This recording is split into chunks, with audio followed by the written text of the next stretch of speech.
ni Jesus si Pedro. Ito ang mabuting balita.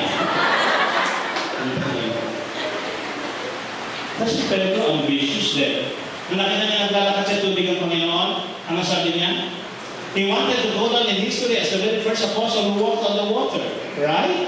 Kaya nung makita niya naglalakad sa tubig ang Panginoon, ano sabi niya? Lord, I want to join you. Gusto ko yung maglakad sa tubig tulad mo. Ano sabi sa kanya ng Panginoon? Okay, Peter, come on down. But in the process of walking on the water, he almost got drowned. Amen? He almost got drowned. Why? Why? Because he had very little faith. Faith. Whichever. I think he's so human. He has his own share of weaknesses. And yet, suffice to say that the Lord believed in him. Naniwala ang Panginoon sa kanyang kakayahan. So he went on to become the head of his church. And by all indication, this lineage has never been cut. Nowhere in the history na nasabing naputol itong tradisyon itong sinimulan ni Jesus kay Pedro. Up to now, we still have the vicar of Christ, namely the Pope. Ang Santo Papa ngayon is the successor of Peter.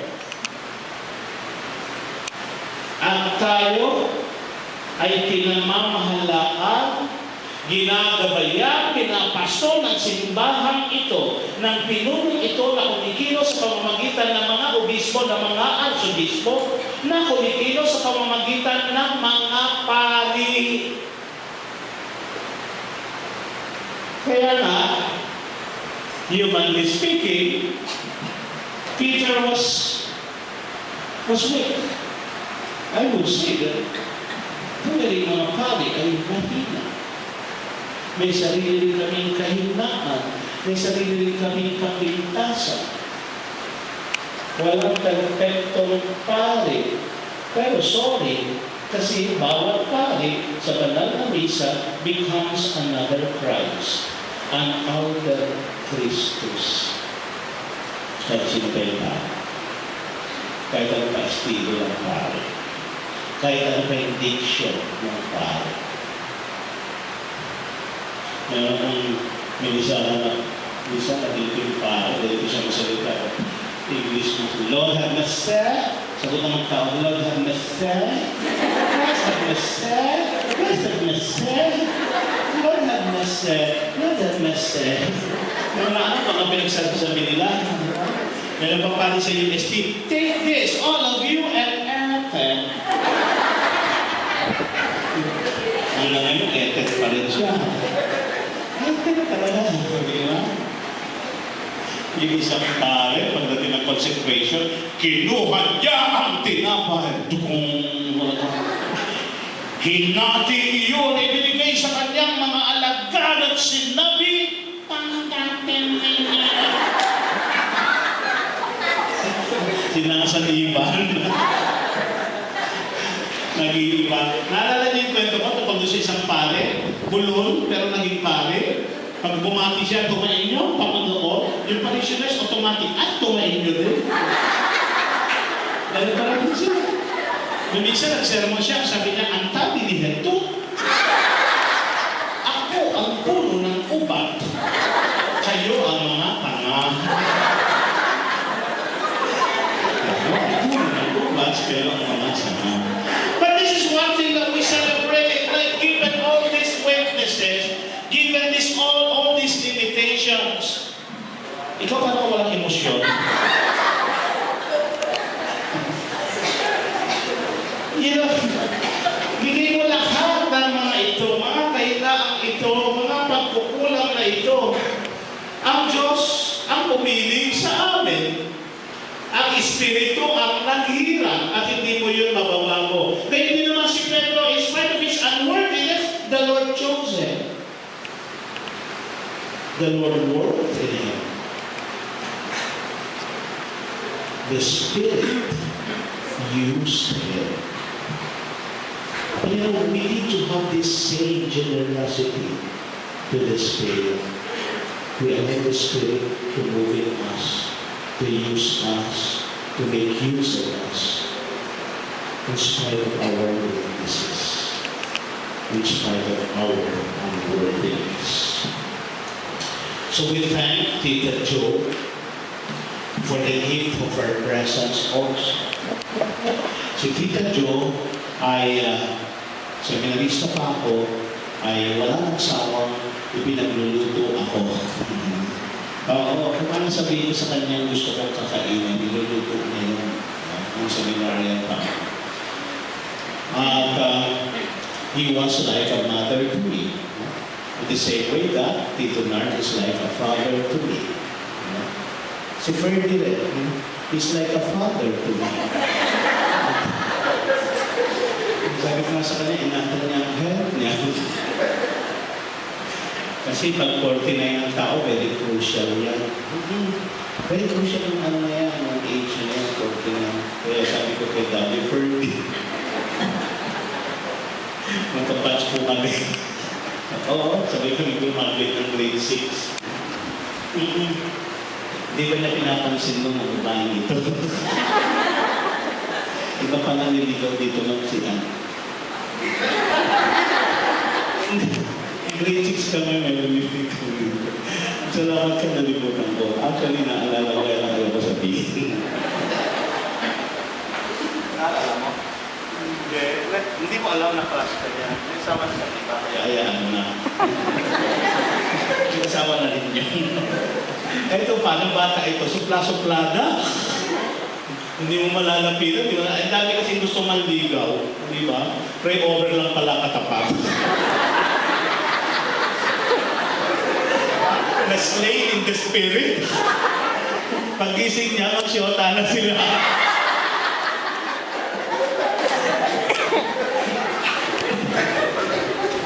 Depende naman ang pinaka-pogi noon sa batch natin. Yeah. Pangalawa sa akin. Anyway, so si Tita Jo, siguro kung meron isang pinakamahalagang biyayang ibinigay sa kanya, is that opportunity to serve the church. Bawat tao naghahanap ng kahulugan sa buhay. You know, we want to make a difference. Like pagdating natin kay Lord, so gusto natin sabihin na may narating naman tayo, may saysay ang buhay natin. At yun ang pwede niyang i-report. Pagdating kay Lord, ngayon ay cremation niya. So cremation meaning siya ay iluluto. Anong oras? Ngayon na, right now, kine-cremate ba siya? Kanina?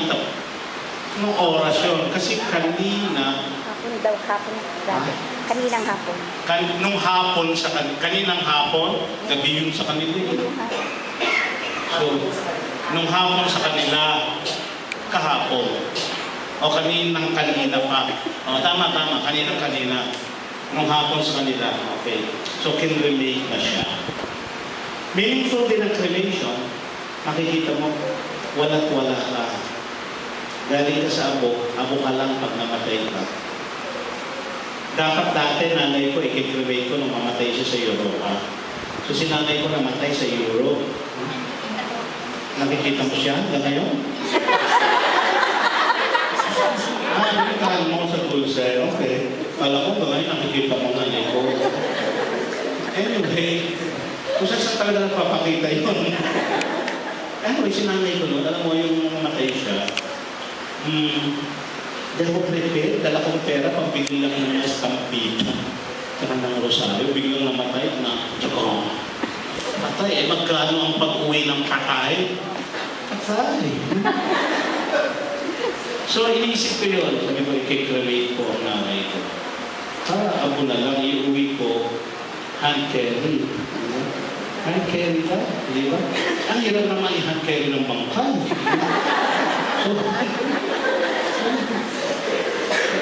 So, decision ako, i-hand carry ko yung apo, di ba? Kaya lang, iniisip ko, pag uwi ko dito, sasabihin ng tatay ko, nanay mo, sasabihin ko sa kanya, ito, oh. Kapraso na lang. Malis yung tao. No, pero ngayon, mas malawak na ang pag-unawa natin. No? Allowed na po ang cremation. We accept it already.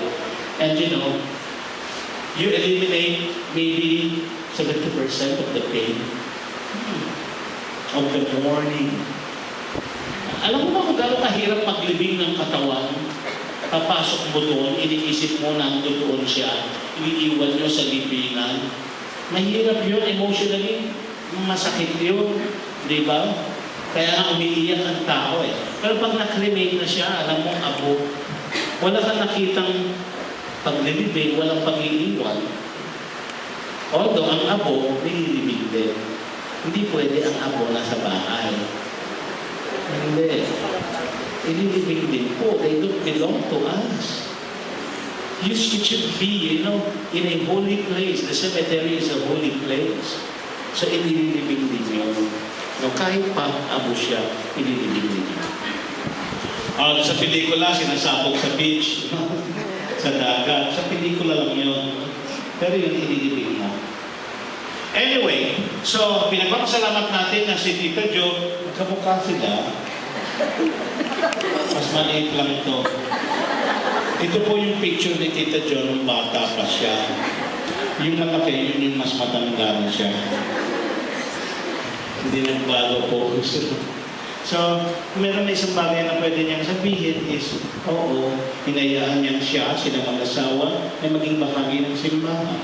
Hinayaan niyang siya, silang mag-asawa, ay maging tagapagbahagi ng mabuting balita.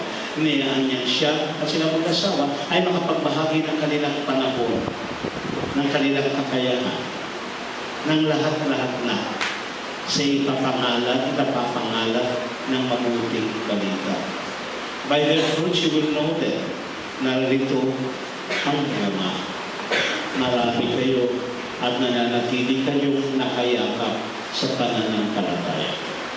Kaya mga minamahal na kapatid, I'm sure Tita Jo is also proud that she is a Catholic. She was a Catholic. At sana tayo rin sa paglalakbay natin sa mundo, masabi rin natin may na iaambag tayo, may na iaalay tayo, may na ibibigay tayo para sa simbahan, para sa Panginoon. Sumasampalataya ako sa Diyos.